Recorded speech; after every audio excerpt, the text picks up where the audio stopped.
राधे राधे भक्तों, आज के वीडियो में हम एकादशी व्रत की महिमा के बारे में सुनेंगे। एकादशी व्रत को लेकर नारद पुराण में वशिष्ठ जी कहते हैं कि हे नृपश्रेष्ठ सुनो, जिस अग्नि से शुष्क अथवा आर्द्र पाप पूर्णतः दग्ध हो सकता है वह उपाय बताता हूँ। जो मनुष्य भगवान विष्णु के दिन अर्थात एकादशी तिथि आने पर जितेंद्रिय हो उपवास करके भगवान मधुसूदन की पूजा करता है, आंवले से स्नान करके रात में जागता है, वह पापों को धो बहाता है। राजन, एकादशी नामक अग्नि से पातक रूपी ईंधन 100 वर्षों से संचित हो तो भी शीघ्र ही भस्म हो जाता है। नरेश्वर, मनुष्य जब तक भगवान पद्मनाभ के शुभ दिवस एकादशी तिथि को उपवास पूर्वक व्रत नहीं करता तभी तक इस शरीर में पाप ठहर पाते हैं। सहस्त्रों अश्वमेध और सैकड़ों राजसूय यज्ञ एकादशी व्रत की 16वीं कला के बराबर भी नहीं हो सकते।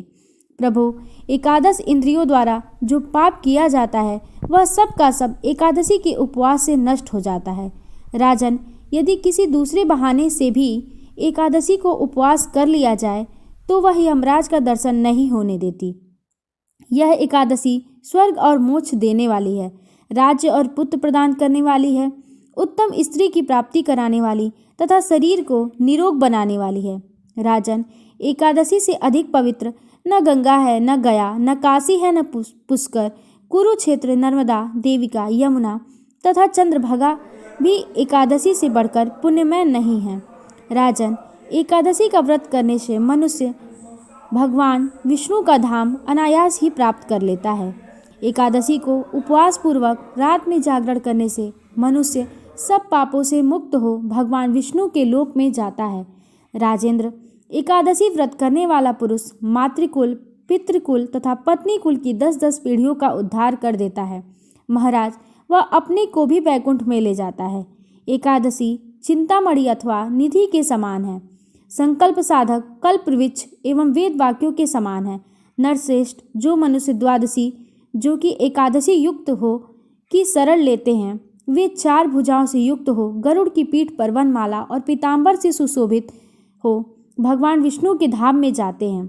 महीपते, यह मैंने द्वादशी एकादशी युक्त का प्रभाव बताया है। यह घोर पाप रूपी ईंधन के लिए अग्नि के समान है। पुत्र, पौत्र आदि विपुल योगों अथवा भोगों की इच्छा रखने वाले धर्मपरायण मनुष्यों को सदा एकादशी के दिन उपवास करना चाहिए।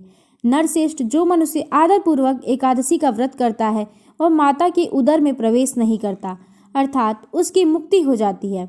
अनेक पापों से युक्त मनुष्य भी निष्काम या सकाम भाव से यदि एकादशी का व्रत करता है तो वह लोकनाथ भगवान विष्णु के अनंत पद बैकुंठ धाम को प्राप्त कर लेता है।